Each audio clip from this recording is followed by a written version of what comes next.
Hey everyone, if you want to skip right to the interview, skip to 5 minutes. But before you do, please consider a couple small things that really help out the podcast. Subscribing on whatever app you listen to so that it automatically downloads. It doesn't do much to hinder you in any way. I like to release them early in the morning, so usually you're at home and you're on Wi-Fi, so it downloads automatically. It doesn't cost you any money, but it really helps the podcast, helps it grow, and also just following my social medias or telling a friend. So yeah, other than that, skip right to the interview if you like.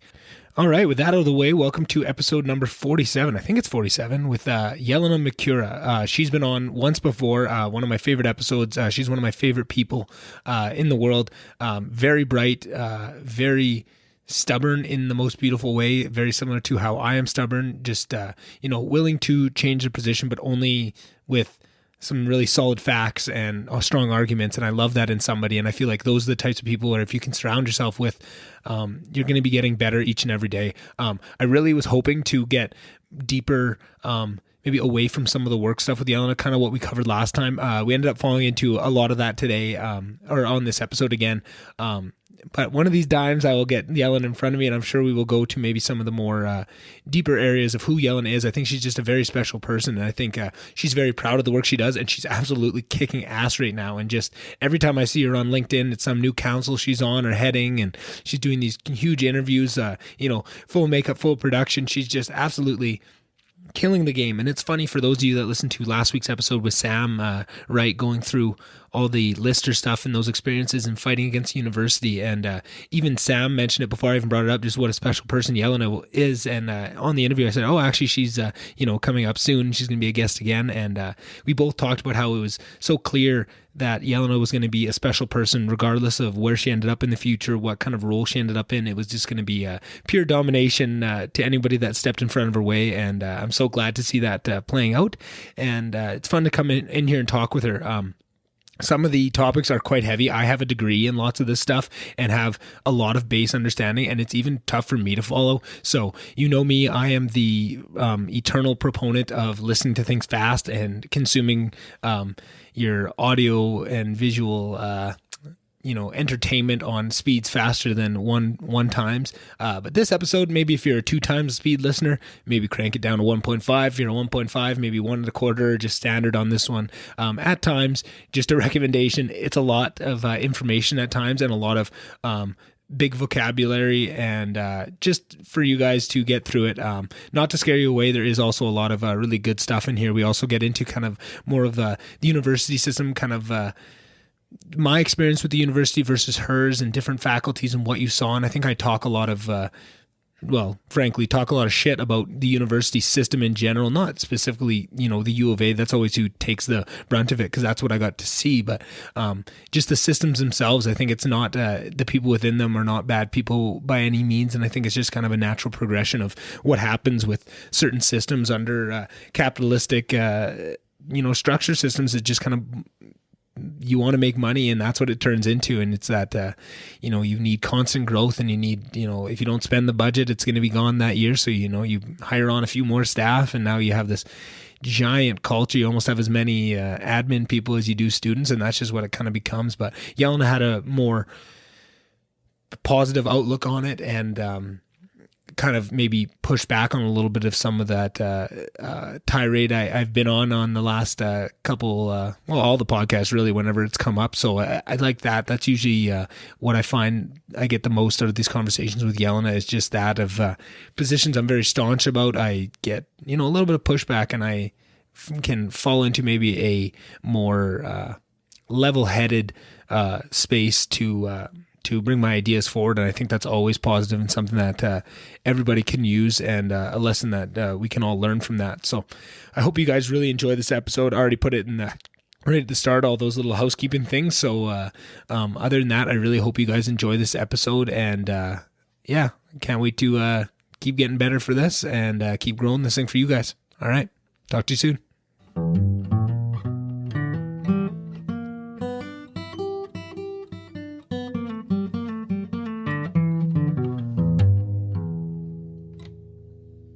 All right. Thanks for being here, return guest, Jelena Macura. How are you been? Good. Thanks for having me back.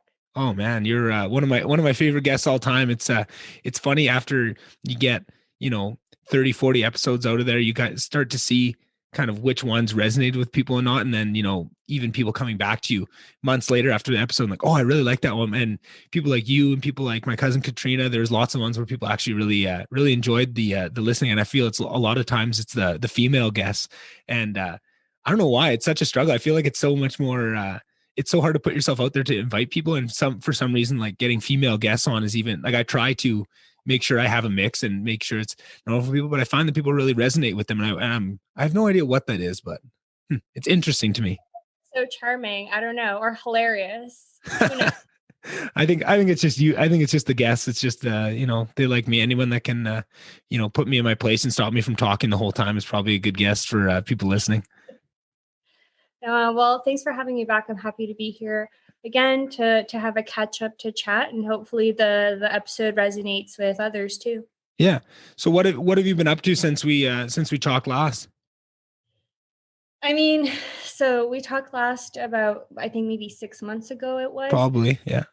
So from my end, not much has changed. Instead, aside from work from home, I'm still working from home. We're still we're still under a lockdown here in Belgium. It's a bit more strict than it was over the summer, so things are still quite closed. We're 100% teleworking, so that comes with its own challenges, and can't really go out and see people like we used to. So I have a lot of walking catch-ups with my friends. And I don't know if I told you, I'm very fortunate that I have one of my best friends living in the same building as me. So she and I are one little bubble. It keeps me sane. Other than that, I got a promotion at work. Congrats. Thank you, in October. And a lot of big things have happened in my professional life that have kept me busy for the past little bit. And I thought, I just spent a month in Canada. I was fortunate enough to be able to see my parents, especially during these times. And I thought, January would be a month of, okay, we'll slowly kind of get back into the groove, but that was not the case. It's just kind of gone from 0 to 360 in the span of a week, and it hasn't really plateaued off. So busy, at least, the days go by quite quickly, and now the days are getting a little bit longer. So looking forward to spring and summer, hopefully COVID free. Yeah, exactly. And I think that's something that I'm jealous of, hearing like these, walking catch-ups, because, I don't have all that many friends in Grand Prairie to go do walking catch-ups if we could, but B, it just finally got cold here. Like, it was the mildest winter I've ever seen. And then it just recently hit like -20, which isn't that cold for us. But when it's been, -3, -4, +1, +2 all winter, and then it hits that -20, now it's just too chilly. I haven't been like outside for more than 5 minutes, like in a week now. So like even the outdoor time is getting taken away. Yeah, and here, I mean, when I came to visit Calgary, I landed and my dad picked me up, and we were driving home, and there was no snow on the ground. And it was so strange because, when we went to university up in Edmonton, it was like -50 with wind chill. And it was like, okay, fine, kind of like another regular day, which is why it's so strange here in Brussels when people are like, oh, it's 2 degrees. Oh my goodness. It's absolutely not. This is light for us. Yeah, exactly. And it's funny to hear that, not funny to hear, I don't want to say that, but it's interesting to hear that you got a promotion, because, I feel like even after our last talk and you kind of explained everything you did, it's such an alien like industry to me, that I feel like watching you do all these things from afar, I have no idea what you're doing, but it just seems like you're always doing some huge thing. You're always on some show, or like seeing all these things on LinkedIn of the things you're doing. And to me, it just seems like it's just all random things thrown at the wall that you're just doing, the next thing to the next thing. But how much progression, like, were you aware? Is it just kind of, you're just, keep moving forward and these opportunities pop up and you jump on them? Or is the type of things you're doing kind of a natural progression for somebody in your industry, right?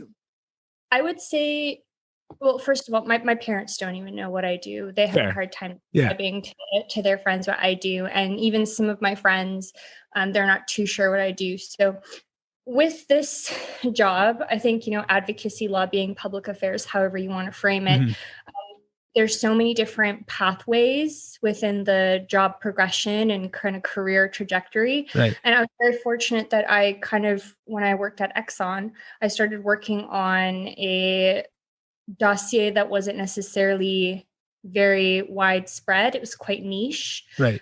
just because the topic is really something that it doesn't affect industry and the quarterly kind of timeframes that they usually think of. It's something that affects companies 3 to 5, 10 years down the road. Right. So it's not really on company radars because it's not an immediate threat. Mm-hmm. However, it's gotten to the stage where it is now a threat.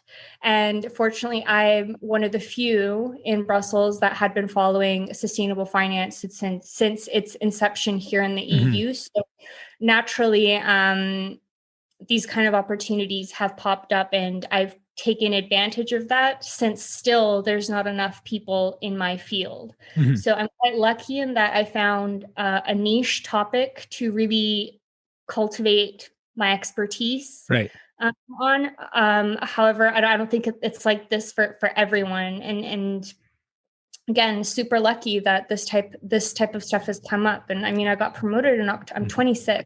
Right. And I got promoted to head of sustainable finance for the European Chemical Industry Council, Suffolk. And I also got appointed to the European Commission expert group, the EU platform on sustainable finance, where I sit as a permanent representative in the plenary, as well as in various technical working groups as well. But that's because, again, there's not a lot of people in this field, and it's just now kind of popping up as, hey, we need to really invest resources in this. That's why you're seeing now a lot of people in Brussels with a lot of job openings asking for experts in sustainable finance, but there's just not that many, because it's still a niche topic, even though it's kind of now getting on everyone's radar. Right. And people are understanding what it is. And it's funny to hear you call it lucky. People don't understand what it is. That's the thing. Well, that's the thing. We did a podcast on it, and I'm still, a little foggy, but it's funny to me to hear you call it lucky that you got all these things. Cause when I talked to Sam, and by the time this episode comes out, that one we're already out. So some people might've already heard us discuss it. It's funny to us, cause we're thinking like, no, when we knew you in university, it's like, oh no, that's not going to be luck. She's going to get out there and she's going to kick ass and knock down any door that gets put in front of her. And there's not going to be an ounce of luck to it, which is why I was so curious is, that typical for somebody to, if they're following this path, they'd be, doing all these things, going on these shows, getting on all these boards, or if that was just, the special Jelena path to go through it, right? Kind of, the expedited one. And I think, I know you won't say it, but I mean, for anybody listening, my guess is it's probably more of the way I'm framing it than the way Jelena is, but she's just too nice to say it. But just, I do have a couple more questions about sustainable finance and kind of where it's going, but maybe just before I ask them, in case people didn't hear our first episode, and even if they did, they might need a little bit of a refresher of just what sustainable finance is. And then also I heard you say like, you've kind of followed it since it came to be in the EU, and the EU is kind of where that idea, I think from remembering back to when we talked last time, that's where that idea kind of came up. So how old is it? Like, when did this sustainable finance idea really start?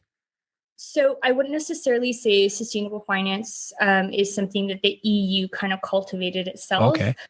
So sustainable finance is, in general, it's a global topic, and it really looks to incorporate ESG, so economic, social, and governance factors into investment decisions. Right. So, and it's sustainable finance is something that tries to shift away from short-termism and start looking at long-term sustainable economic growth.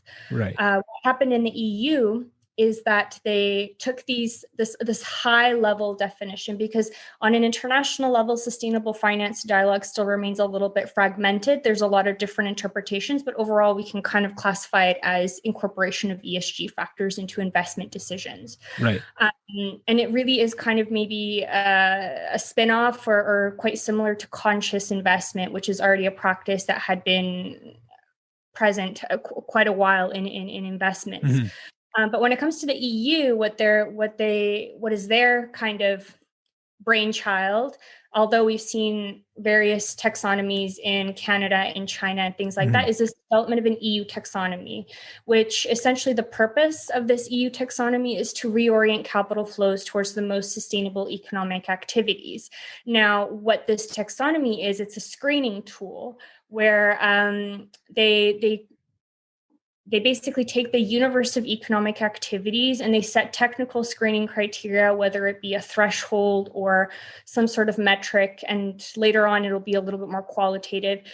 So companies will have to disclose to what extent their portfolios or their economic activities are taxonomy aligned via their CapEx or OpEx reporting. And the thing is, it's very complex. It Sounds like it. It started something very simple. The EU came up with 6 environmental objectives, and they would like to create technical screening criteria for each environmental objective. And in order for a company to be taxonomy compliant, they would have to make a significant contribution to one environmental objective while doing no significant harm to the other 5. So there's screening criteria for substantial contribution, and then there's screening criteria for do no significant harm. So again, something that is quite simple has been made quite complex because it's so technical. The activity okay, yes, we all understand kind of like the high level articles in the taxonomy regulation, but then when you kind of get to the nitty gritty, I mean, I sit in an expert group that's coming up with technical screening criteria for manufacturing activity. So I'm looking at, and especially chemicals. So I'm looking at manufacturing of chemical products, manufacturing of pharmaceuticals, manufacturing of plastics, all that stuff. So on a very granular level, that's what I'm working on. But on a higher level, kind of that's the intention is to at the end of the day, reorient capital flows towards the most sustainable economic activities. Now, not the issue, but the challenge with the taxonomy is that it's underdeveloped. It's quite new. However, there are quite ambitious timelines for implementation and adoption. And at this stage, the quality of reporting data metrics is quite low. So compliance with the EU taxonomy wouldn't necessarily mean that you're quote unquote sustainable. So there's a lot of issues surrounding there. And again, I participate in the discussions on a very granular level. I work with engineers on a daily basis. But I also do participate in the more political dialogues, with civil society, NGOs, academia, and those are quite challenging as well. So it's a very dynamic topic, and it's not just this EU taxonomy that I work on. I work on disclosures. I work on non-financial disclosures. I work on upcoming EU initiatives like the Renewed Sustainable Finance Strategy, which will come up with even more initiatives. I touch on issues like due diligence. So sustainable finance is a very cross-cutting topic, which means that my kind of portfolio of what I monitor, what I'm active on, where I speak, it's very dynamic. And really, if someone were to ask me what I do in a day, I really couldn't say it's the same from one day to another. And that's why I really like what I do. And again, I'm very fortunate that within Suffolk, I'm really the only one working on this topic. And I'm very fortunate that my colleagues have so much trust in what I do. To first give me the responsibility to manage this, but also to be able to communicate it externally, which isn't always easy because there's so much fragmented, understanding of the taxonomy, of sustainable finance, of how the EU works. So lots of challenges, but also lots of opportunities kind of everywhere. And really what's happening, with the EU taxonomy in particular is, yes, I sit on the EU platform on sustainable finance, but there's an international platform on sustainable finance where the EU is a member, China is a member, Canada is a member, Japan, South Korea, lots of, big real economies are on there. And so it'll be interesting to see how much kind of the EU work will permeate into that platform, because, Canada has a taxonomy too, but it's industry led and industry written. Our taxonomy is written by everyone under the sun, including industry, civil society, NGOs, academia, and then the politicians. And could you just explain what a taxonomy is? I know I heard that term a million times in business, and from context, I can get an idea, but just for maybe people listening that don't know what that is, because it's kind of a main point. And then I'll try and repeat back to you what you just explained to me and see if I can put it in dumb language for what I understand it is. I'll call it that. Well, the taxonomy is basically going to be used as a screening tool. You're going to have, for example, an economic activity, let's say manufacturing of hydrogen. And then you have, the cracker needs to be built with this type of material in terms of energy efficiency. When it comes to the manufacturing process, this is the tons of H2 per whatever that need to be emitted. So that's the significant contribution. And then you'll have, the do no significant harm criteria. So, outlining the circular economy aspect, the pollution prevention and control aspect, the water aspect, the biodiversity aspect. So it's really just a screening tool. It's kind of like, I don't know what I would describe it as, it's an all-encompassing externality grabber.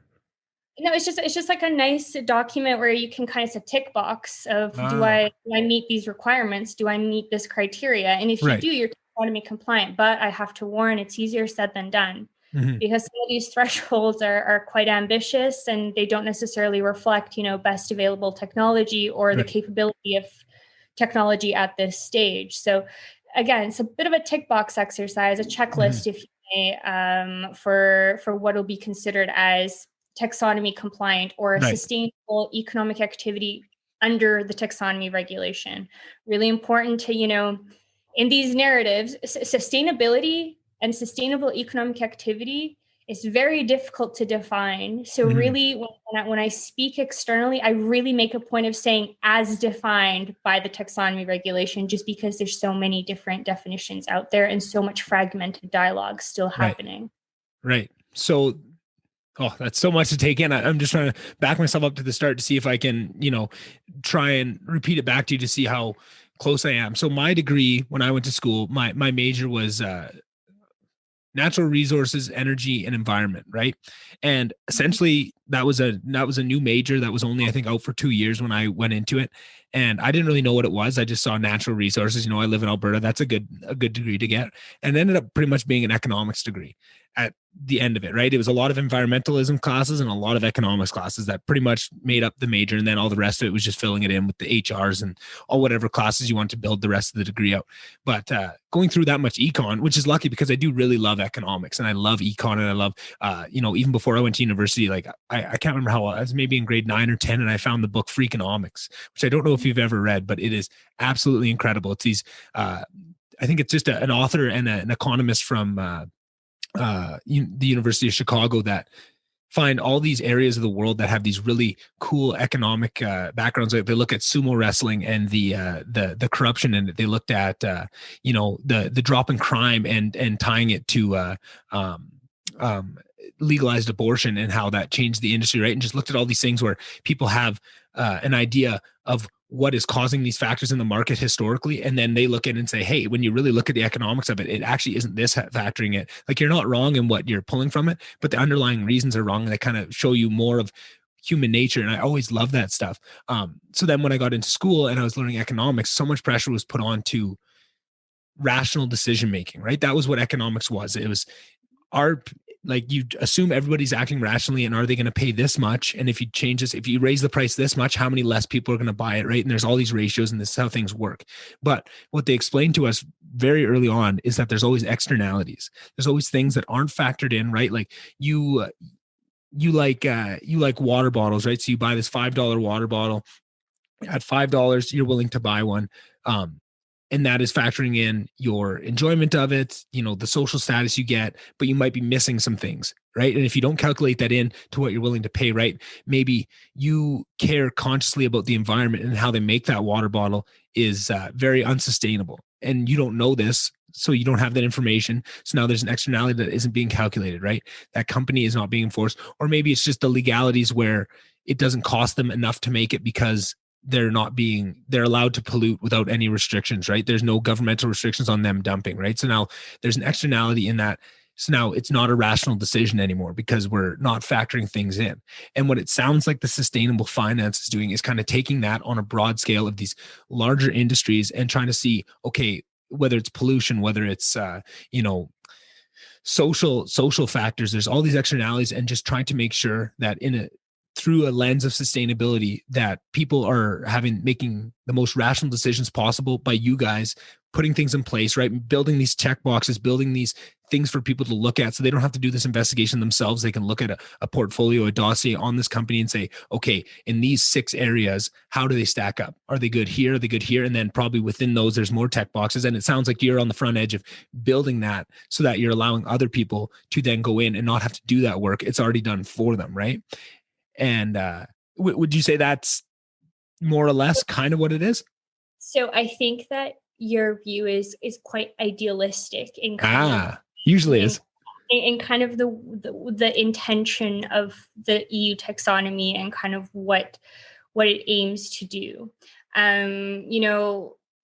There's many kind of original sins with this piece of regulation in that it's too ambitious for its own good, right? Mm-hmm. Currently, the EU taxonomy focuses more so on the environmental objectives, but however, Right. there is a clause with the European Commission will look into how to extend this into a social taxonomy as well. But there's a lot of issues that kind of come with that extension, because you have to look at a lot of qualitative indicators that aren't necessarily developed yet that a company can report. Mm-hmm. And really, if you start imposing all these reporting obligations for companies, then you kind of get into the situation of how much disclosure is too much. Yeah. Where is this information being used? How is this information being used? And how do we get to a point where it's meaningful disclosure so that companies aren't disclosing just for the sake of disclosing? So there really are limitations. And this is okay, I'm talking about the social taxonomy, but even on the environmental side as well, there are certain indicators. For example, the first 2 environmental objectives in the EU taxonomy are climate change mitigation and climate change adaptation. A common indicator that's used for these 2 environmental objectives is GHG emission reduction potential, a quantitative indicator that can be equally used across the board. Mm-hmm. But now I'm in the process of coming up with technical screening criteria for circular economy, for example, where you can't use that same quantitative indicator because now you're measuring durability, longevity, usability, things like that. Those things are not quantifiable at this stage. Granted, there are metrics that are currently in development, but I can't use the same indicator that was used for the first 2. So that poses a bit of a reporting issue for companies where, okay, fine, we're measuring GHG emissions for this environmental objective, but okay, we already have, we're using a byproduct from one process and putting it into another. And then, we have recycling in this process as well. So, we are contributing to the circular economy, but how do we, there's no common indicator that can be used. So I feel like you're idealizing a little bit the taxonomy. And I think that there's nothing wrong with that. I think that's the spirit of the taxonomy at the end of the day. But, taking those aspirations and putting them into practice is quite difficult. I'm speaking from perspective of the chemicals industry. And the chemicals industry, chemicals can be found everywhere. And the chemicals industry is quite unique in that it operates in very complex and often interconnected value chains. So it's very difficult to then start breaking up, certain economic activities into very, very small units to report because it's very difficult. And then, an investor looks at a portfolio and says, okay, this is 25% taxonomy compliant. I won't invest in this. But really, there's other sustainability initiatives and other, steps that companies are taking in this transition. So it's not necessarily very, it's not telling. I can tell you from the perspective of member states, EU member states, they have to also ratify this, anything that comes out from this taxonomy regulation, for instance. And a lot of member states have expressed concern with how certain technologies are being treated, specifically gas technologies. And also certain member states like Germany have said that, okay, in its current form, if we apply the technical screening criteria for the first two environmental objectives in our publicly traded companies on our stock exchange, only 2% would be considered taxonomy compliant. Okay, but in those 2%, like how high are these taxonomy compliance rates? And also super misleading because other companies have, perhaps our D&I projects that are currently, being undertaken, and the investment plan for that isn't 3 to 5 years, it's 10 years. So how are you quantifying this? So again, very much easier said than done. And the issue, again, one of the maybe original sins of the taxonomy, and kind of maybe it's been pushed forward a little bit because of the EU decision-making process. The European Parliament has a say, the Council of the EU has a say, too many cooks in the kitchen, something that was simply proposed by the Commission became very complex and very not usable at this stage. It's taking something that is inherently a lot more complex than it seems and kind of trying to boil it down into certain units. That's just not feasible. Right. So I'm here saying, we're not saying no. We agree that there needs to be a transition. There's an element of Darwinism in there. In order for businesses to survive, they can't go kind of business as usual. They need to innovate. They need to contribute to this transition, or else they're going to be left behind for their own, longevity and survival. They need to transition. So we're not saying no, we're saying it just needs to be done correctly. On a political level, no company has disagreed with this. On a technical level, we do disagree on certain aspects, but that's because we have the data and footnotes to back up our claims. So that was a lot to take in. I'm going to try and pull out a couple questions out of that. I really liked what you said about the quantitative versus qualitative, because that was not my understanding. I mean, economics, just kind of how it works is markets usually allow, right? Like externalities are usually the ones that are hard to quantify, right? It's those qualitative things, right? Those kind of subjective things, right? Which when you talk about the realm of environmentalism, a lot of it is, right? It's the work a lot of the time is trying to quantify these things, right? And it sounds like a lot of the work that you're doing, right? And it's at what level can you quantify it and have it be accurate, not pushing too far. I think you mentioned that of not going too far or restricting too much. You have to find that balance. And then also working with these companies to make sure that they are understanding what you guys are putting in place, why it's being put in place, and making sure that they have a say in it so that it's not just one-sided. So I think last time we talked about, you work with industry quite a bit too, to discuss these things and work through with them so that it's not just being imposed, which I feel like is something that I don't see much in Canada, at least on the environmental side. In the oil field, from what we see of a lot of the things that we put in place, it's a lot of times just laid at our feet, figure this out. You guys have to do these things. And then the industry goes to work and they do that, but there's not a lot of back and forth. And maybe it's happening behind closed doors. Maybe it's at a higher level that we just don't get to see. And maybe those people aren't in the right places, or we don't have the, right people fighting for us. We don't have our Jelena Macuras that are in Canada here on our side. But how does that process work? And does that process get heated at times ever? Maybe I'll say something that I've been out of university, out of grad school for about 4 years now. And I've been working in, again, public affairs, advocacy, lobbying, however you want to call it, for about 4.5 years now. And you learn a lot of things quite quickly. And it's very much something that you learn hands-on. And one of the things I learned is that, Brussels really could be considered a smaller DC. There's a lot of different lobbying efforts kind of happening on every side, whether it's academia, civil society, NGOs, or industry. So there's a lot of different voices in a relatively small city. In Brussels, we have all the European institutions here. We have NATO. We have all the European headquarters for all these really big companies. This is the site for protests if you want to do it. So really very politically active city. And what I've learned is that there's so many different voices out there. In order for me to be an effective lobbyist, I need to listen. And it's not listening. I think I talked about it last time. It's not about passive listening. It's really active listening.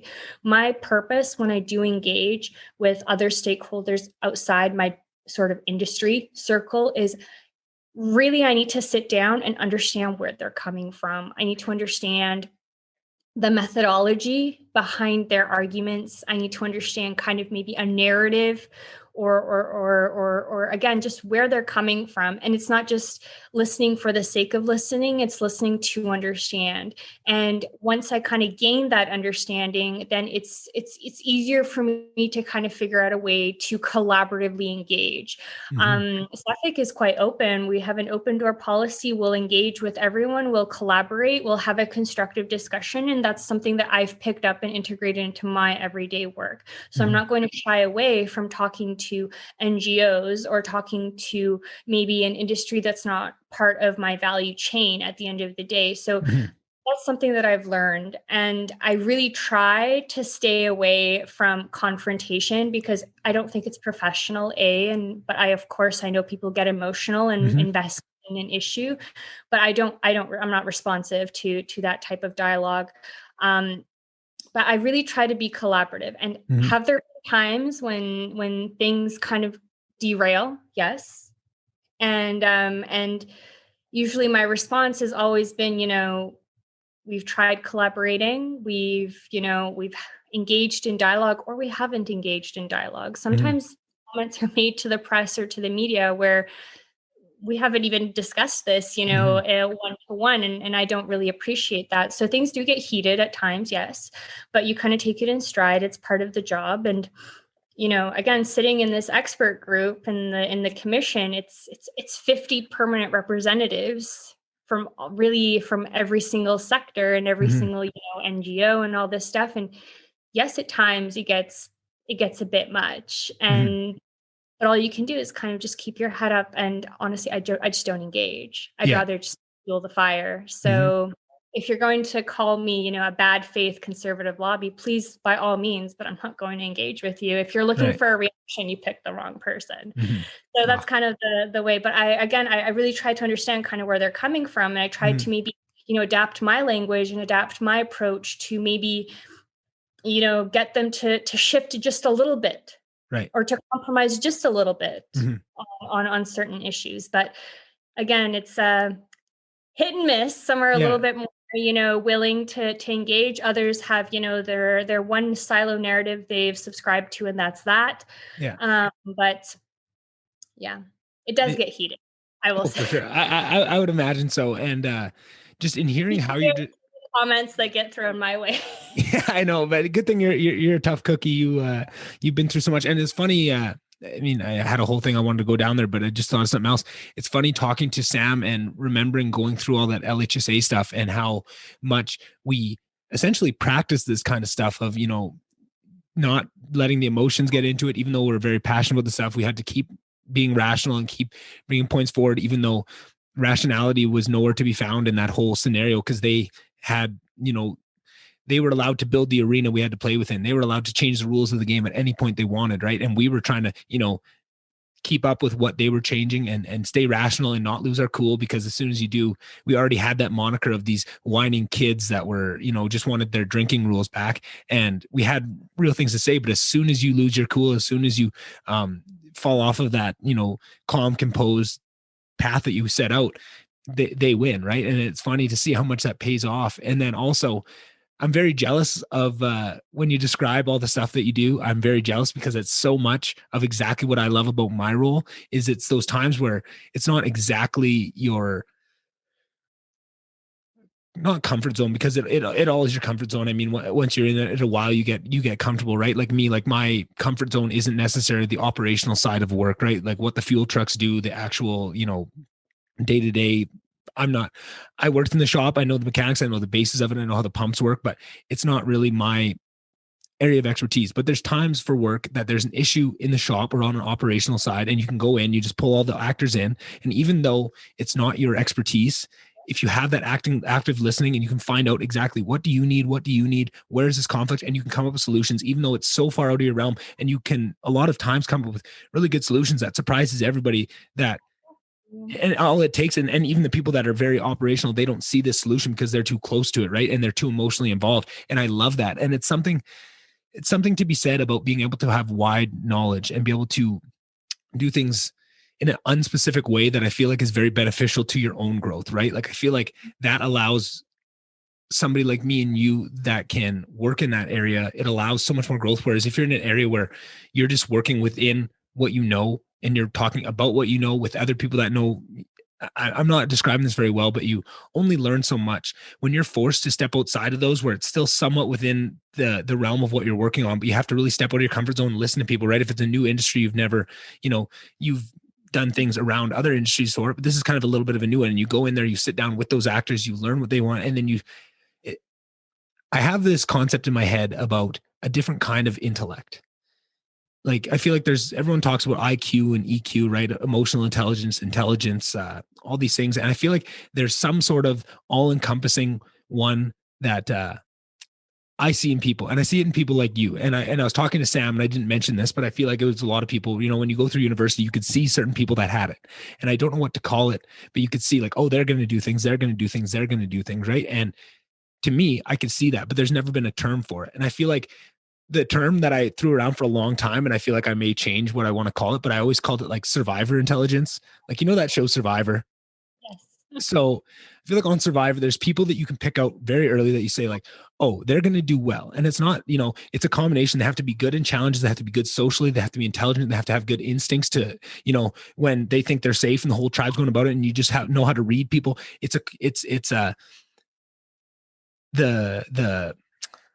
The way that your brain is able to make connections, and it's so much more abstract than people want to look at it. And I feel like people get so bogged down and don't have forward progress because they're so worried about a specific industry, right? Like they're worried about sales. Sales is their life. They know how to sell things, they know how to sell things, but they never, operationally, or they can't wrap their head around, like there's salesmen that will, well, it doesn't matter why can't you get there? Like, doesn't matter how busy you are. I made the sale, and they don't understand the operational side that they need to work within to make sure that they're not promising things that can't be brought, right? Or the other side of it of, operations not understand like, hey, why can't you bring us in more business? It's because they don't ever step outside of their little realm. So they don't understand how the entirety works. And I feel like we're so focused on specialization. And I think that's kind of industrialization really showed that as a way forward, a specialization. Everybody just, assembly line, we make way more money when Henry Ford, you just make tires, you do rims and tires. That's all you do. And you don't, work on the rest of the car. And that allowed them to make a lot of money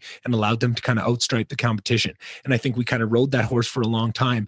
And then you get to the point where we're in a new area. We have the internet and we have to find new ways forward. And I feel like there's going to be a big shift into trying to find areas where we push people that way and become more generalists than individualists or there's a better word for that. It's just escaping me, specialists, and I feel like that's kind of what I hear and what you're explaining. And I feel like it makes a lot of sense because it seems like every time I talk to you, you seem like a new person. You've grown so much and you've done so many things. And I feel like that's what allows for it.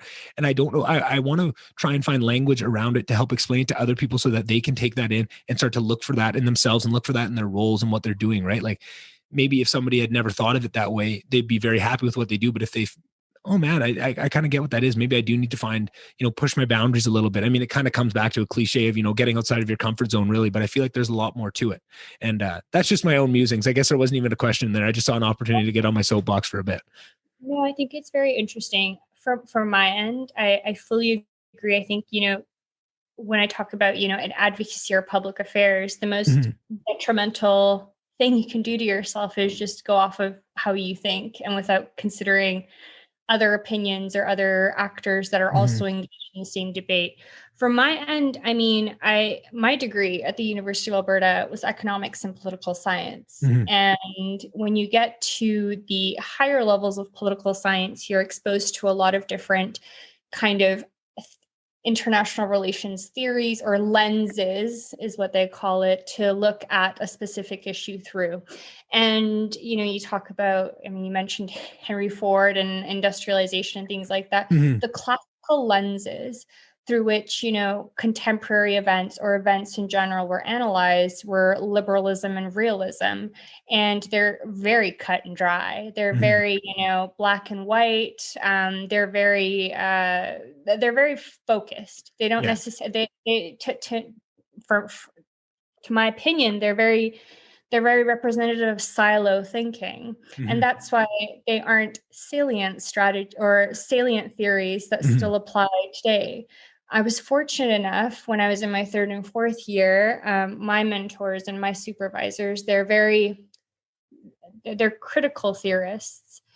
And my supervisors also in grad school were critical theorists, and critical theory doesn't necessarily look at these maybe conventional aspects of an issue or an event. They look at environmentalism, they look at gender norms, they look at sexuality, they look at all these different, maybe not as what they look at post-colonialism, they look at all this stuff. And I think that's what helped me inform my arguments and the way that I think. I'm very thankful for these professors who I still stay in touch with. And I mean, my grad school professor is one of my best friends. He like lives 3 blocks down from me. So these are very, to me, influential people that have taught me to, don't go on the conventional path, because they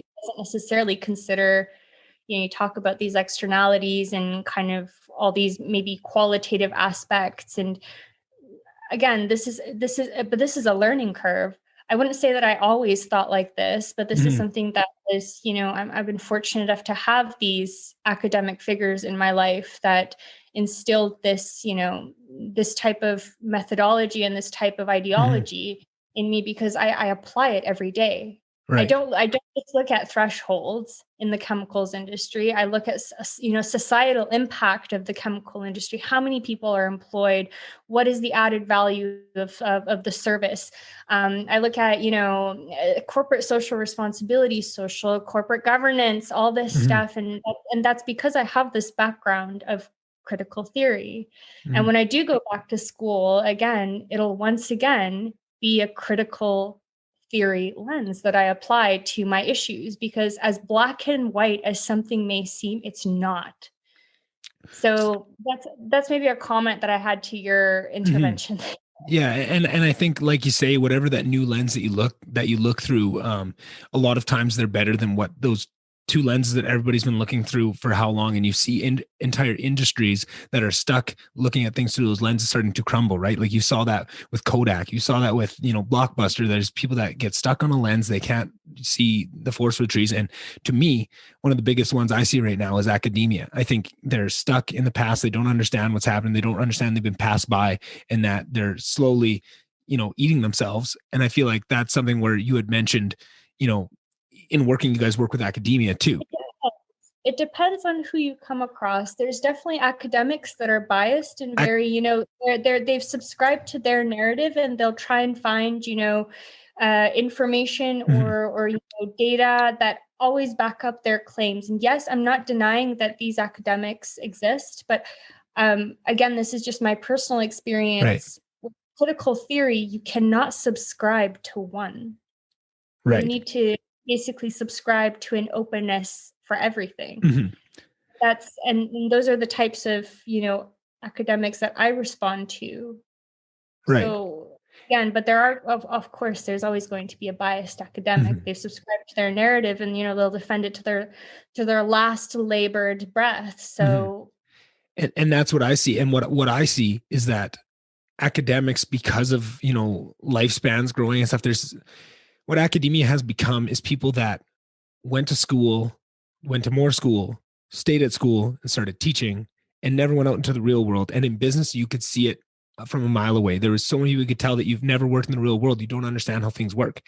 And then people stay in. And then also what compounds that is that we have people on these boards that are 70, 80 years old that are, completely out of touch with how the huge leaps we've taken. And now they're, not only have they never been in the real world, but the real world is, even if they had been, maybe they worked in the industry 40 years ago, but they've been in academia for 40 years, right? That's not what the world was. If you haven't, worked a labor job since 85, the internet has changed everything, right? And now they don't realize they're being passed by. And so much of that refreshes, and now they're the ones holding this view of what their worldview is what they want everybody coming in and everybody being educated. But now it blocks off and it brings in, so now this one worldview is now being trickled down through these top levels of these people that have been there the whole time, and that's all that comes out, right? When I went through school, it was one ideology, right? And we're in Alberta. It's one of the most, conservative places in Canada, but when you were at school, I could not bring up any conservative thought, even if it was well backed up, right? It's just, there was no place for it. It was keep quiet, follow this line. And this is what it was. And it was like, oh man, this is just going down a bad place, because now we're not actually teaching people. We're not testing people, right? There's fine if that's what you believe in and you're willing to back it up and you're willing to hear counter arguments. But when you shut down all argument and that's all that it is, I think that's just destined to fail. I feel like we're going to see massive failures in the post-secondary education fields in the next 10, 20 years. I think they're going to crumble. I think there's going to be a huge shift to online. I think we're going to find new areas, because I feel like the real benefit of school is, one, those true academics, like you said, those really good people that don't fall into that trap, have their own morals, and they are there and they are within these. It's more the institutions I have an issue with. It's not the people within them for the most part. I think there's a lot of people that are, weak-willed or go along with the tide and they get caught up in what the overall thing is. But you're right. There's very good individuals within this. I think that's what's important. But I think those people are going to seek out better areas to pass on their knowledge that isn't, tied to all that other stuff and being, kind of put in this lens that they don't want to see things through. And you see that happening all over the place. All these brilliant academics are leaving MIT, or leaving these places to start a YouTube channel, to start up a podcast, to start up these things, because they think, I don't want to be tied to this. This is not my ideology. I want to just bring my knowledge forward to people. And I think that's important. But I think what else is going to be a huge change is there's still an amazing importance of being around people and learning how to live together and learning how to, I feel like what university does way more than what it teaches you in the classroom is it teaches you how to be an adult. And I feel like that is where me and Sam's conversation about Lister was a lot of it. We found they were really trying to treat us like 6-year-olds, and they weren't even doing that part, right? And I feel like we, as our own people, and I feel like the LHSA was a big part of this, was that force of bringing people together, showing them that family, letting them, test the boundaries with a loving safety net there to catch you if you fall. And that's what that was building up. That's way more what I learned going through school than I ever did in my classes, right? And I feel like if we do shift away from post-secondary education in its current form, there's going to have to be something else that takes its place on the social aspect. And I'm not sure what that is yet, but I feel like whoever captures that is going to make a lot of money. I don't know what it is. I don't know if it's going to be camps or if it's going to be, certain places that you move to. Like there's certain like university towns that people go and work for a couple of years there. And there's, social events. I don't know what it is, but I feel like there needs to be a transitionary phase between being a kid living at home and being out in the real world. And I think that used to be universities, and it used to teach you that, but now they changed. Instead of teaching you that, they just made that a continuation of, we're going to baby you. We're going to baby you right up. And then it's no transition. You go right from, pretty much having your parents take care of everything for you, then having the school take care of everything for you, to you're out in the real world. And now you get your ass kicked. And now people are going through these 2 to 3 year, really tumultuous times. They can't get a job. They struggle at the market. They don't know how to communicate. In an interview, it's very clear to people right away when someone doesn't have that real world experience, and we're setting them up for that. You should be able to come out of university with that real world experience of how to talk to people, right? But if you don't have something like Lister, or you could take it upon yourself to join other groups and do things with those 4 years to build this up in yourself. But if you don't, you're just going to come out of it just like you were coming out of high school, in my opinion, anyway. So trying to that was a lot. Yeah. Fair enough. Said, but I think that's a very maybe pessimistic view. Yeah. So again, I can only speak to my experience, but and I don't want to generalize, but my first year of university, I mean, I was in Lister for actually 3 years. I think it was it. And then I moved a great 3 years. For me, university is really what you make out of it too. You can't really go out, you graduate, grade 12 and assume that, okay, now that I'm being shuttled off to university, like I'll learn how to be an adult. Everything will be conditioned around me to teach me to be an adult. I think those are some lessons that you have to come to on your own. Right. And it's definitely give and take. You get as much as you give in. I was, active in the LHSA, as you know, and I was active in residence, but I was also active in the university. And this isn't something that, was, promoted to me or anything. This is something that, I found on my own. And I put in the effort to join, other clubs or to join other groups and things like that. And again, this isn't necessarily something that's, first day of university, you get a pamphlet, here's what you can. No, it's not that. You need to also teach yourself how to be an adult. You also need to learn how to be an adult. Like I moved away from home at 18, and then at 22, I left the country by myself. And these are steps that I've personally taken in order to become an adult. Were there learnings? Were there challenges? Absolutely. These are the lessons that I had to go through in order to become an adult. There's only so much my parents can teach me. There's only so much, the LHSA can provide, or the university, but a lot of it has to come down to you as well. Yes, the first year was, I don't want to say a nightmare, it's too negative, but definitely a steep learning curve to kind of get. Also, you're 18. Yeah. I definitely don't think the way at 26 that I did at 18. That's unrealistic. But for me to maybe put 100% faith that, the LHSA would teach me everything, that's not true. Right. I taught myself the majority, and, I took some learnings from the LHSA, took some learnings from other aspects of my life. And that's the adult that I am today. Do I have some more learning to do? Absolutely. Right. But I can't just, come in and say, university's at fault. Do I disagree with how some things happened within the LHSA? I do. And you mentioned earlier in our conversation how, we were kind of expected to be diplomatic in these discussions with higher ups or maybe more senior level people. And that's kind of informed our way of communicating now. I think the added difficulty, I'm fine talking to NGOs and I'm fine talking to civil society. But when it comes to that particular situation, there's an added layer of complexity in that we were kids. We were 18, 19, and 20. And these were 35 plus student administrators. With unlimited power to do whatever they wanted to us. They could. Exactly. I think that's I'm not afraid of, something happening if I say something in a conversation in the commission, but definitely in the situation that we were put in at 18, 19, 20, that's unacceptable. And I don't, and yes, I took some learnings from there. Yes. But I disagree with how things were done quite a bit and how we were treated as students. Exactly. Administrators. That's the issue I have with the university. I don't have an issue with my department. Again, I was very lucky. Department of Political Science, chef's kiss, great. Department of Economics. Yeah, some professors were less dry than others, but that's economics.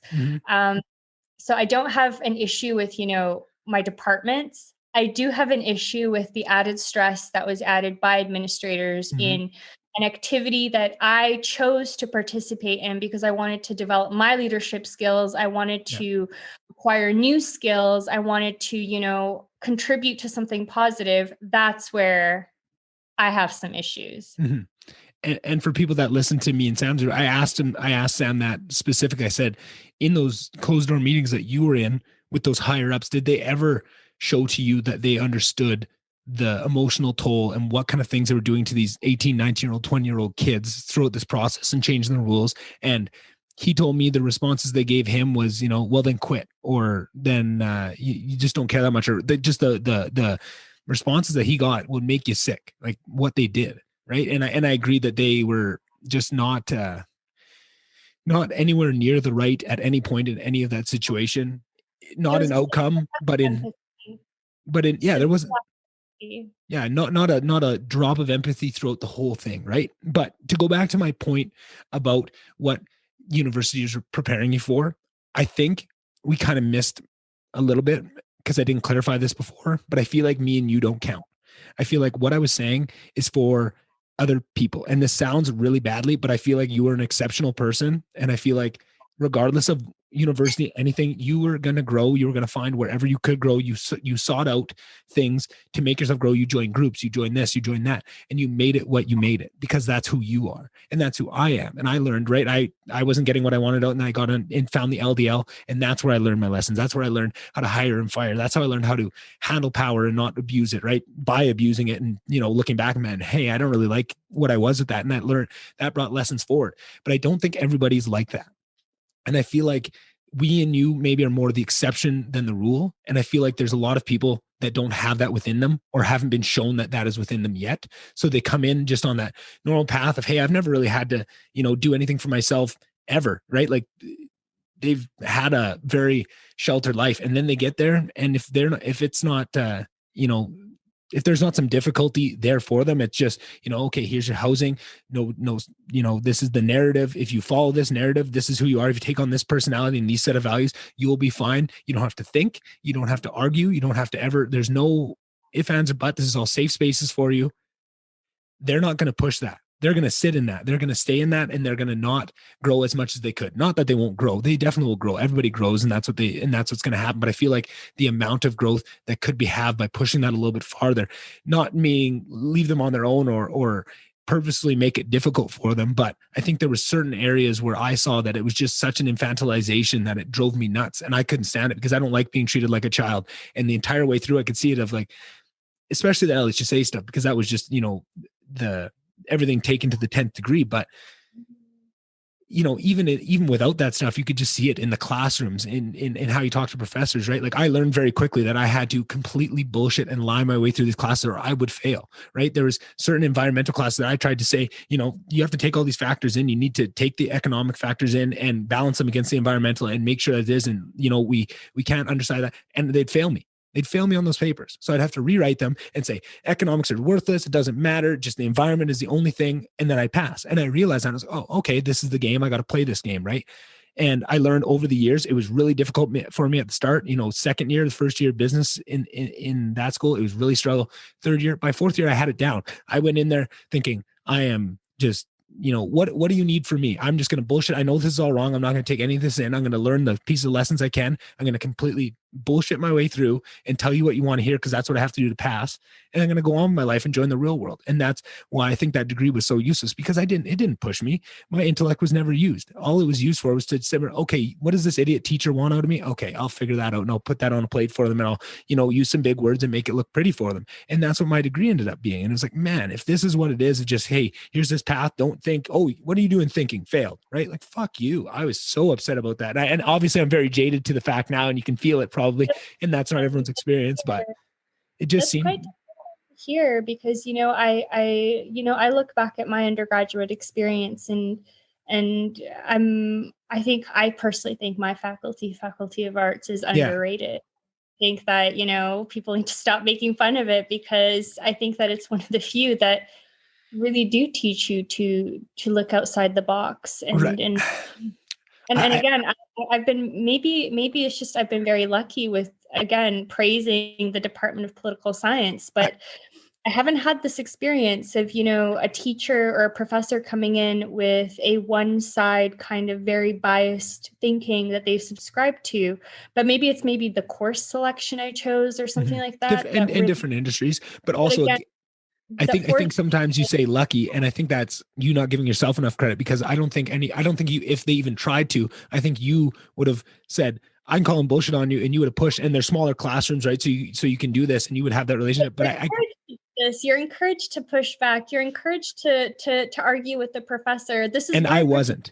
Marks were like 30%, because really want you to have an original thought. Mm-hmm. And they really wanted you to, even in papers, I took a lot of class on post-communist EU states. So those are the best ones. And really, they really encouraged you to think outside the box, right? Like really which is what I was searching for, right? Like I wanted that, because I love pushing the ideas, and I like someone pushing back on me, and let's argue, like I'm very stubborn, but I'm willing to learn if you can push me to the point where I'll accept it. But there was never any pushing. It was no black or white.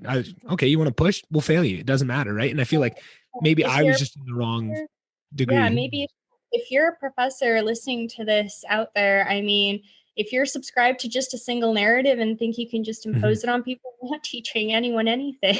Right. But then also what worries me is that I've heard my story that I've told to people. I've heard from so many people say that's exactly what, like I've heard so many people say, like, maybe not to that degree of what I just described, but in the spirit of what that is, of what I was so upset about, people are seeing it all the time, all over the place and all over the university and different universities and around Canada, in the States. And you're seeing that. And I feel like it is something that just is, it's not like, it's not some evil cabal that they're out to do this with. I just think the certain incentives that are in place and how the structure is set up, that's kind of how it breaks down. I just did an emergency episode on all this Wall Street, the Reddit Wall Street stuff last night, and released it last night.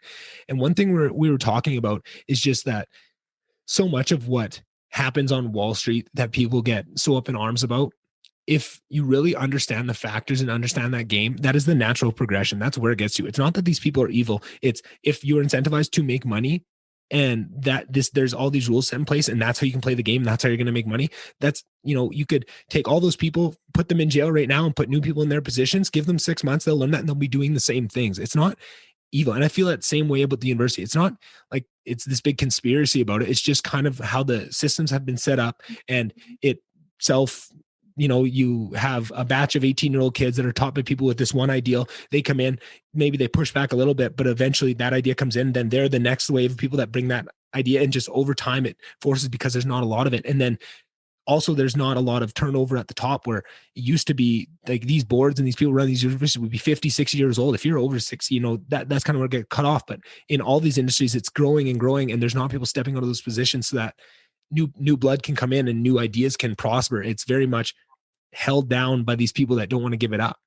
And I feel like that is a very dangerous idea. I mean, academics is just one area you see it, but you see this in all different industries, right? This is all of it's in politics, right? The fact that we had two 80-year-olds running against each other in the States is absolutely bananas to me. Like, how does that work? I do, but there's changes being made, and and I'm very happy for that. In the EU platform, I'm the youngest person on the platform at 26 years old. After that, I think it's mid-30s. Mm-hmm. So, changes are happening. The proverbial old white man is being toppled to a degree. There's still a lot more work to be done, but hey, process.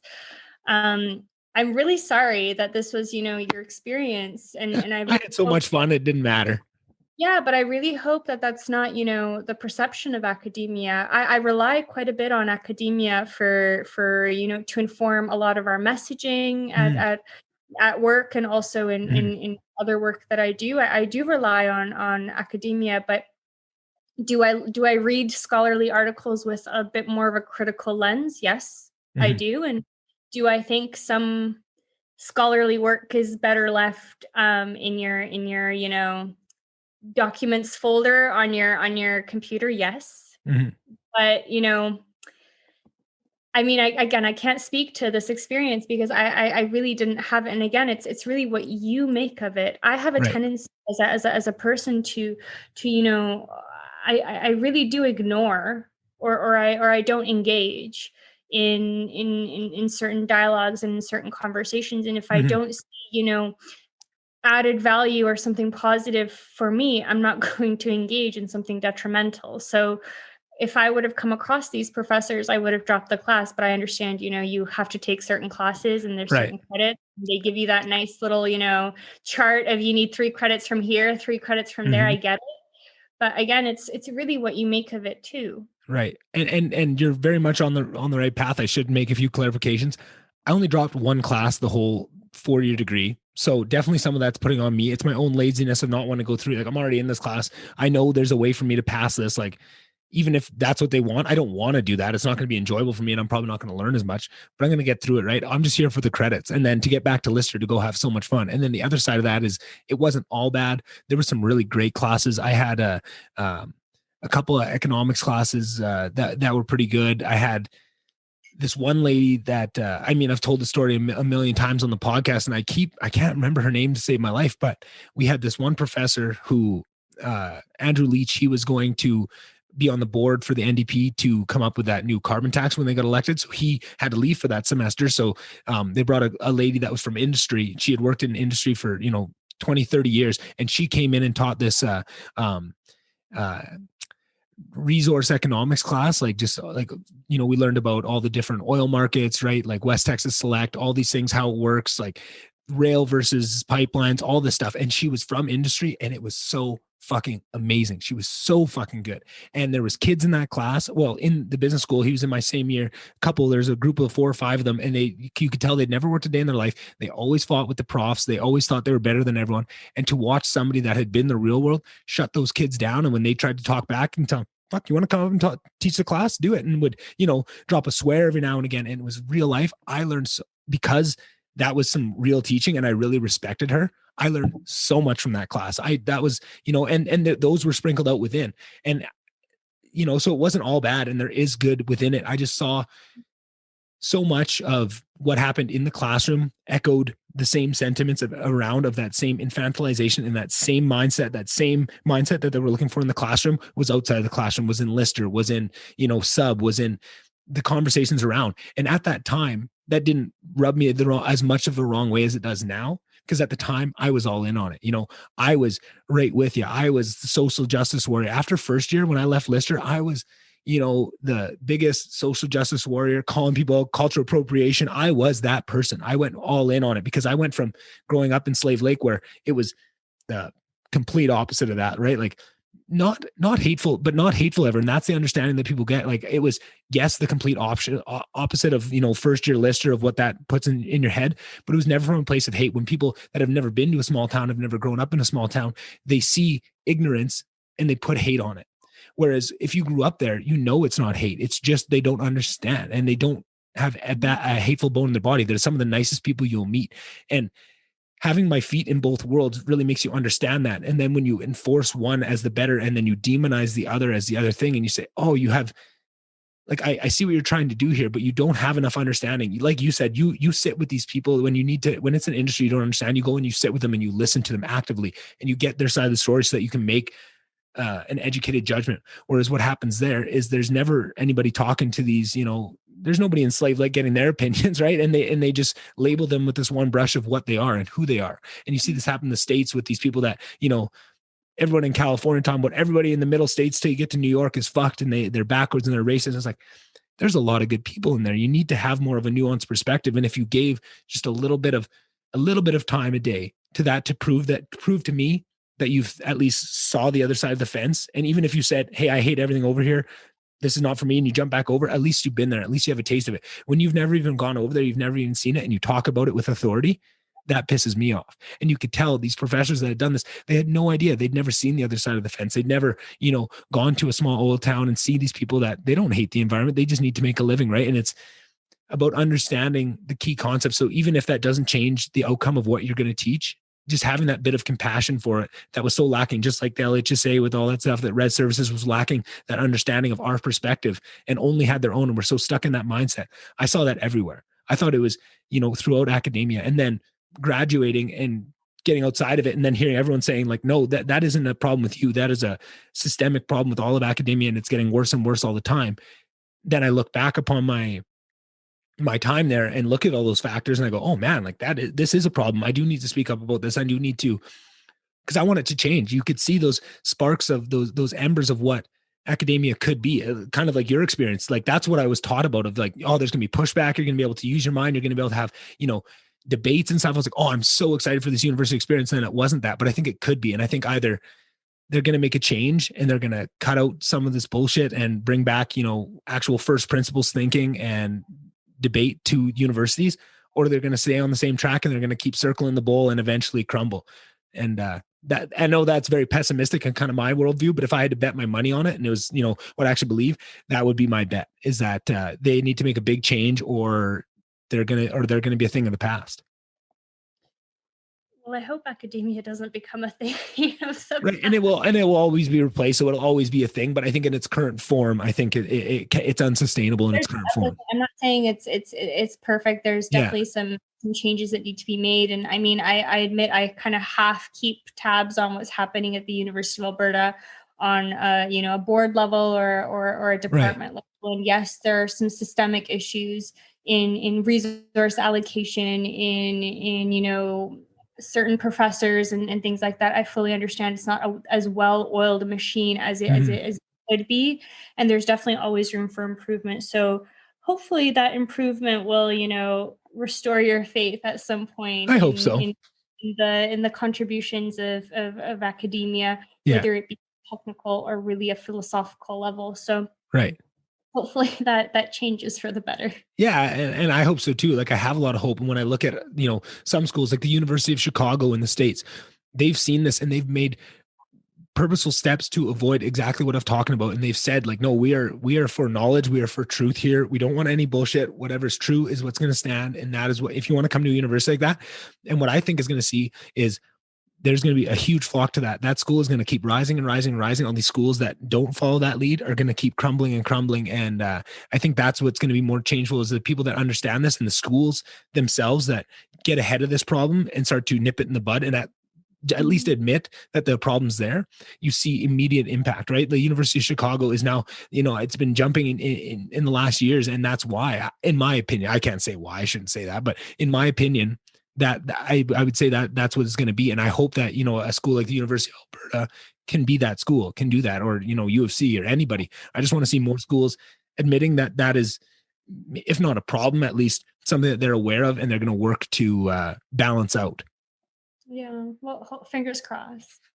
Double, even my toes, because I love university. I love the experience, right? Like, and even with all that, how much fun we had with like, what we did with our own events with Lister, with dodgeball, with, just Dukes, like what we did with those 4 years was the funnest fucking 4 years of my life. And I hate talking about it in a negative because it was the best 4 years of my fucking life. I had so much fun, the academic stuff was all just a small piece of it. And that's where I feel like what gets me is universities think they have so much power because people go through 4 years of university and have all that fun or have such a life-changing experience. But I feel like such a small percentage of that is the university and such a big percentage of that is just a bunch of kids getting together and doing what kids do and being free and just that freedom to learn who you are. I feel like that was what's so special. And that's what I'm talking about of something's going to have to take that place if it's not university. Because I think also on a bigger level too, I feel like there's a bit of a disconnect for people's understanding of what a degree will get them to what a degree actually will get them in the world. And I feel like that is a big thing we have to get over too.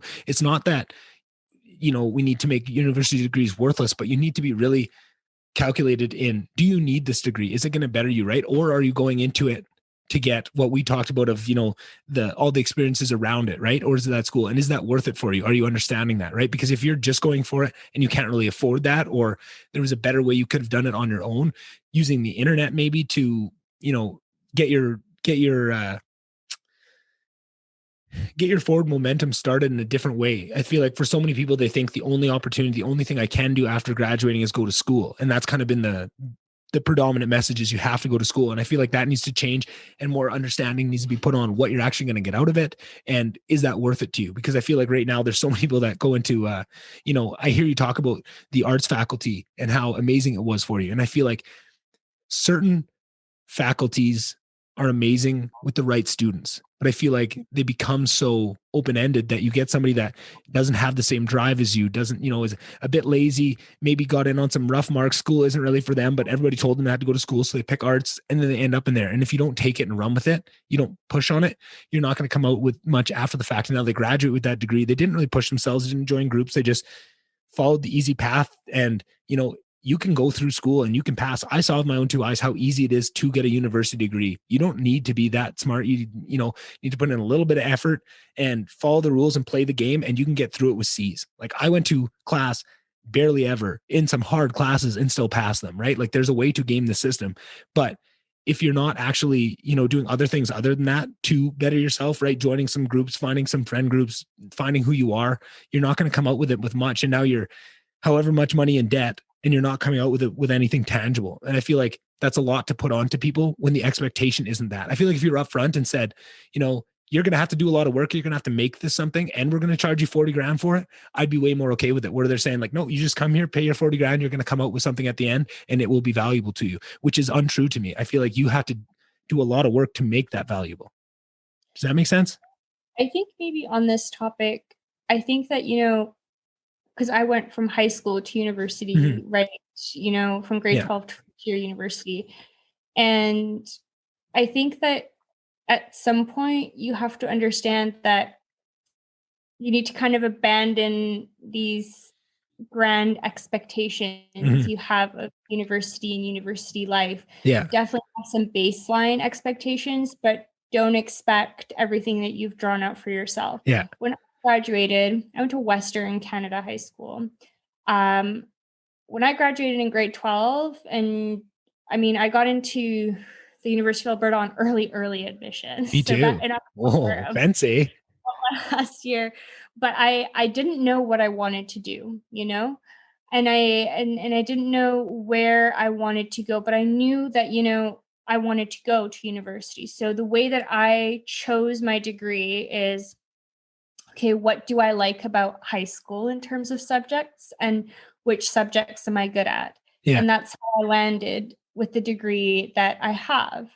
And so in my first year, I was actually just in economics and English major. But then, as you know, I started taking different classes. I chose political science and economics instead for my second year. And again, I still didn't know what I wanted to do. And I again, it's really what you put in there as well. The university, the admissions office or the guidance office, bless their hearts for their effort, but useless. Yeah. They're not going to help. It really is on you to kind of find what you're interested in, find some mentors, and that's all on you. The university provides the tools, you just kind of have to search them out. Right. And then I that, even when I graduated, I still didn't know what I wanted to do, but I knew I wanted to continue school. And in the meantime, I worked, I did internships. I tried to figure out what I wanted to do, found out I didn't want to work in government, haven't been back since. And then when I did my MA here in Belgium, did I think I was going to become a corporate lobbyist? No. Did the opportunity present itself, and did I enjoy what the job description was and what the work that I did? Yes. Have I stuck to being a corporate lobbyist? Yes. That's my career trajectory at this point.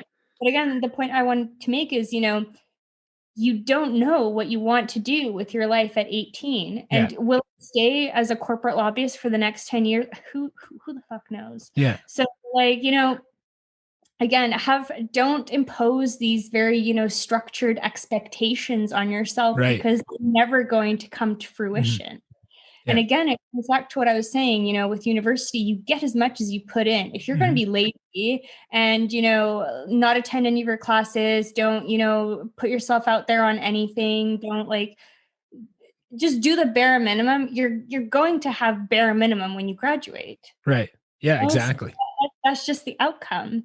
And I think that's maybe what university does, is it forces you to become, to realize that. Yeah. It really forces you, and God, does it hit you across the head with that.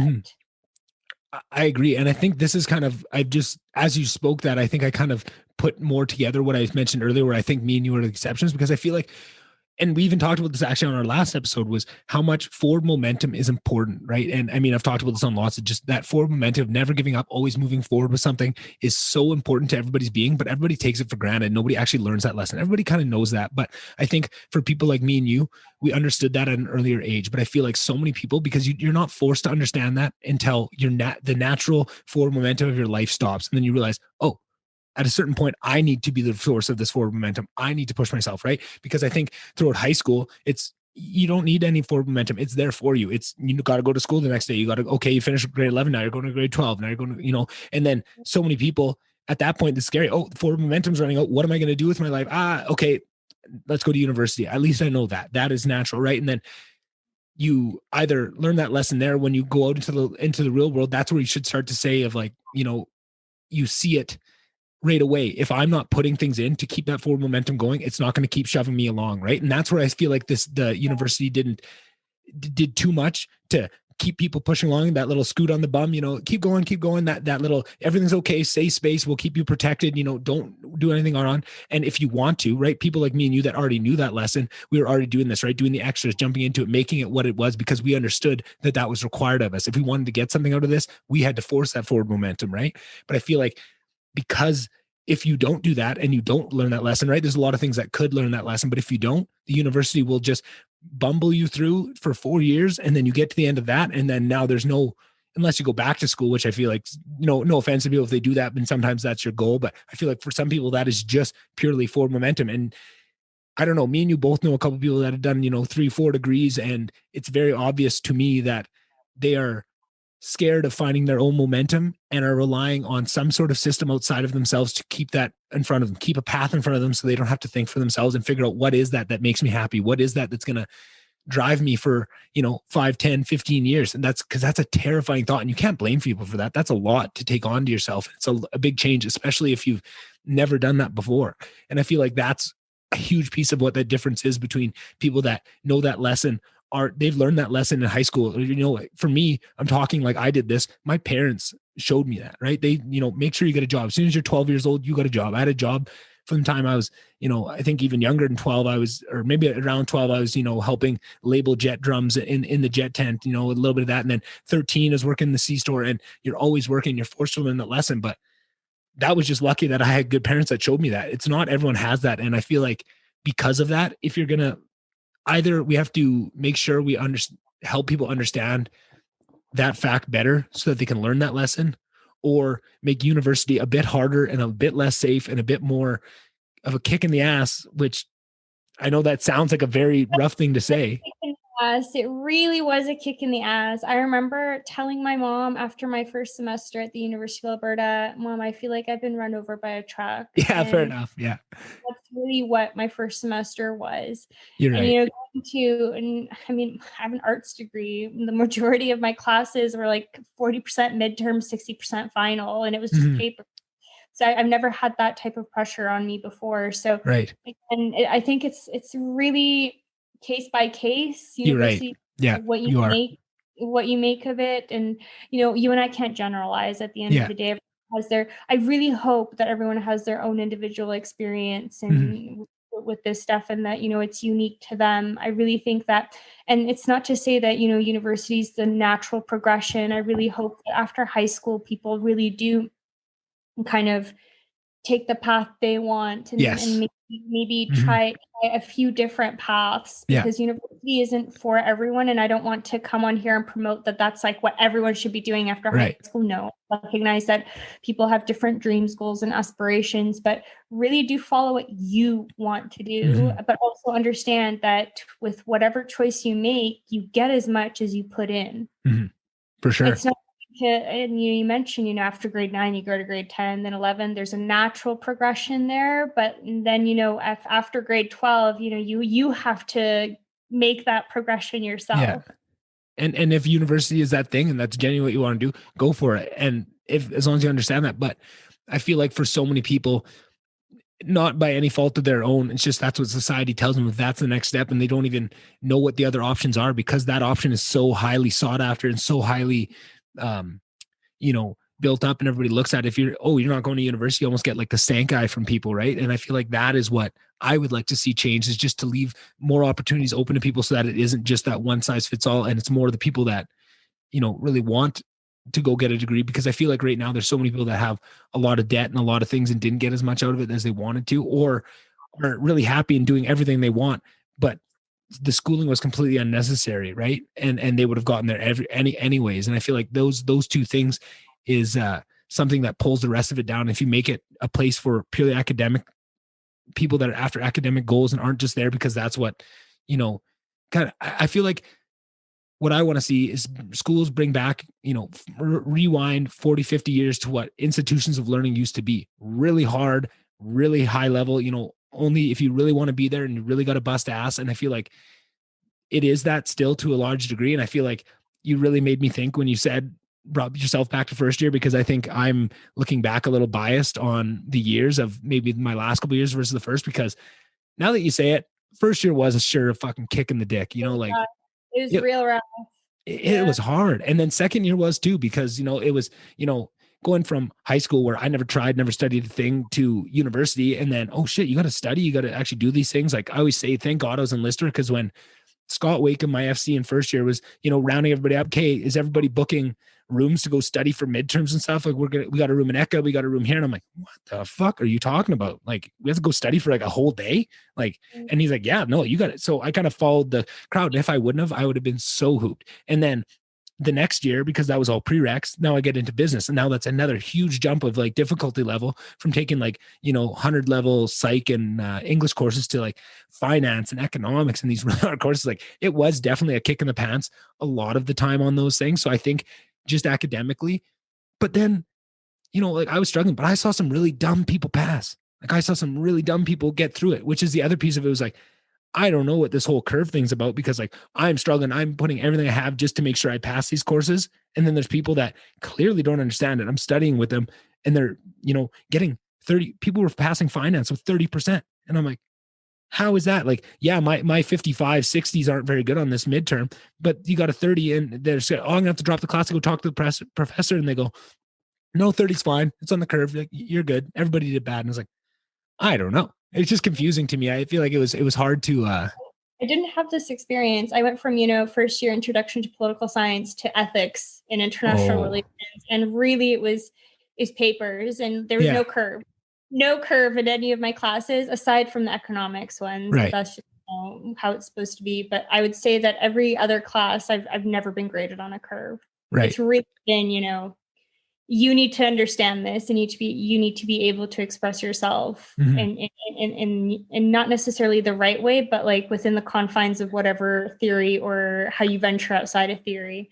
So really it was a kick in the pants. Yeah, I felt it. And I think also too, just the difference in the actual schooling itself, right? Like, more paper focused, because in the classes like English, where it was 100% subjective, none of those things, I love those. And I would do extremely good in those classes, and I could write amazing papers that were just, letting my brain run wild where I excelled. And it was awesome. And it was all that it was, I dreamt university would be. And it was when you went outside of those classes in different domains. So I think it's definitely a lot on which classes you're in, what faculty you're in, and a lot of that stuff. But it's very nice to hear somebody else's experience that had a good time with it, that can kind of balance out maybe some of my negativity. Definitely some negative experiences as well. But right. I think, it's really how you look at it. I think that if I focused on those few negative experiences that I had, then it would just skew my perception of the experience. Right. I think not in the right way, because there are overwhelming, positive contributions that it's had to me and in my life, and moving forward where I am right now. But again, definitely, like, Faculty of Arts is not without its faults. Let's put it that way. But again, I choose not to focus on those, because it did have a positive impact on me. And again, I'm not, endorsing, university for everyone, or kind of pathway that I took. But really, if anyone were to take anything away from this conversation, it's, don't have these lofty expectations, and don't, there's many pathways to success, or to where you want to get to. And that doesn't necessarily mean, going to university or, some sort of higher education. There are other pathways to success. But again, it's all you. No one is going to take your hand and guide you through, this is what you need to do, then you do this. No, absolutely not. That expectation needs to be thrown out the window. You got to, you're going to get out what you put in. And I love what you said there, because same for me. As much as I can talk about these negative experiences, the positive outweigh those tenfold. And having conversations with you and with Sam, and casting my mind back to some of those times, even with talking with Sam about some of the most negative times of that entire experience, right? Of some of the hardest things to get through, still look back on it fondly. And I'm just, have so much melancholy thinking of those years and how fun those years were, and all the people, right? That's what we kept coming back to, was those exec councils that we were on those meetings with, and that group of dodgeball execs, and just the people around, and the floors, and the family. It was just so much fun. And I loved every second of it.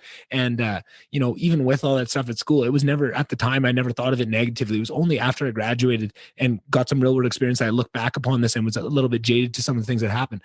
At the moment, I loved every second of it. Whatever the class needed on me, it doesn't matter. Whatever, you need me to be this person to pass this class, I'll do it. Because then as soon as I finish this class, I'm going back to the funnest place I've ever been, which is Lister Hall. And I'm going to have so much fun. I'm going to walk in the doors. I'm going to say hi to 15 different people I know on the way back to my room, right? Like it was just so set up for growing and being safe and being who you are that I had the most amazing time. And yeah, it definitely is a positive experience. They're very formative years too, Oh the way yeah. you've experienced in Lister and at the University of Alberta. And yeah, I mean, again, there are some negative experiences, yes, but and some challenges, but you take some learnings from that, and at the end of the day, it's shaped who I am now, and I like myself now. So Yeah, I like you too. You're pretty good, but I always liked you. It's that's, funny because that's kind of the way that I choose to look at it. yeah, well, I don't want to keep you too long on your Saturday night there. It's early in the morning here, late at night for you. And my whole plan for this episode was, try and stay away from more of the work and the academic stuff and get more into who you are as a person. But then that all went out the window. So I think I'm just gonna have to have you back on again soon, and we'll have to do a third episode. And we'll get more into who Jelena is and less about the things surrounding it. So. I'm happy to come back and have a chat.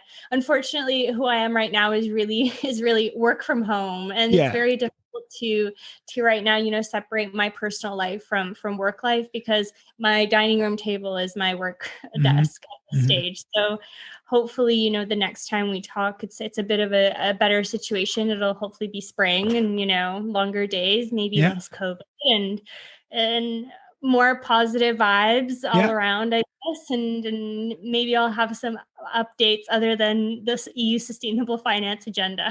Fair enough. I look forward to it. Awesome. Thanks, Jelena. Thank you, Nick. All right, there's another episode in the books. Hope you guys really enjoyed this one. A little bit of a shorter one. Didn't go too long in the intro either. I have so much on my mind lately, and I didn't want to bog it up on the intro. I didn't think I'd have long enough anyway to kind of say everything that's been going on lately. So I might even end up doing a solo episode later today. Who knows? Just always looking for new ways to bring this forward. I'm really excited to start streaming. There's a couple other big ideas on the horizon. COVID keeps trying to throw wrenches into all of my best laid plans here, but it's, extra resistance. You always get better the more you have to push through to get to where you want to go.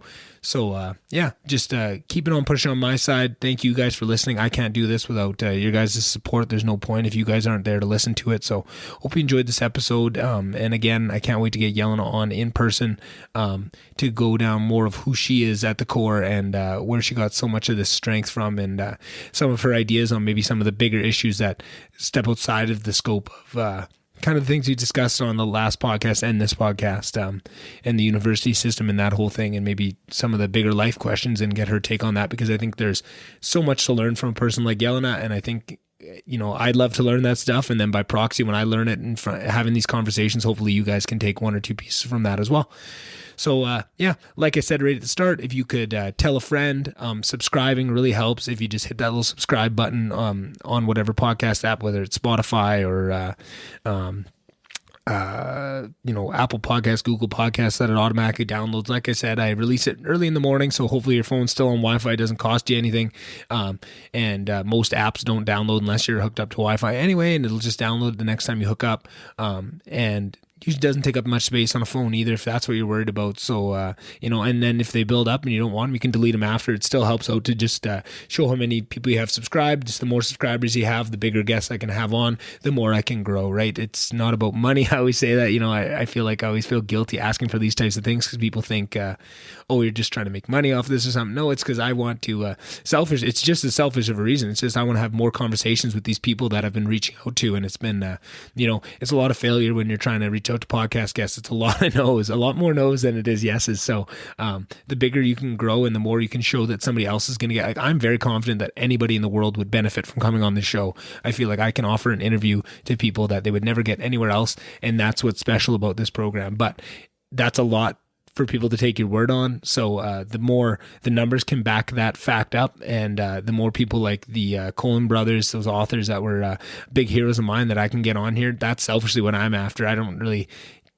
care about the money all that much. It's more about the kind of experience I can have. And if I could make $0 but interview some of my heroes, or make $1 million and interview who somebody said I had to interview, you guys all know which choice I'd make. So I said I'd be, nice and quick on the intros and outros in this one, and then I get back up on my soapbox like I always do. But I mean, if you're still listening at this point, that's what I do, and that's what you're here for, hopefully. So hopefully you guys are having a good week. I know everything's tough out there, and that was, if you're in northern Alberta, or I think anywhere in the prairies of Canada the last little while, you dealt with some fucking cold. So congratulations on getting through that. And it definitely tests everybody, but it also brings people together, and just shows that power of what people are like at their core. I know there's a lot of things out there that would make you think that people are bad, and a lot of devious people out there, but at their core, I think people are pretty good, and a lot of times it's just the system surrounding it. So if you can keep that compassion for human beings and your fellow man, and try and just focus on those systems that are maybe pushing people to areas that they wouldn't naturally go to, that is what's going to make the world a better place. So focus on that. Do what you can. Things are getting better. Days are getting longer. I'm really excited for where this is going, and I think there's some good things on the horizon. So everybody keep your chin up, and see you next week.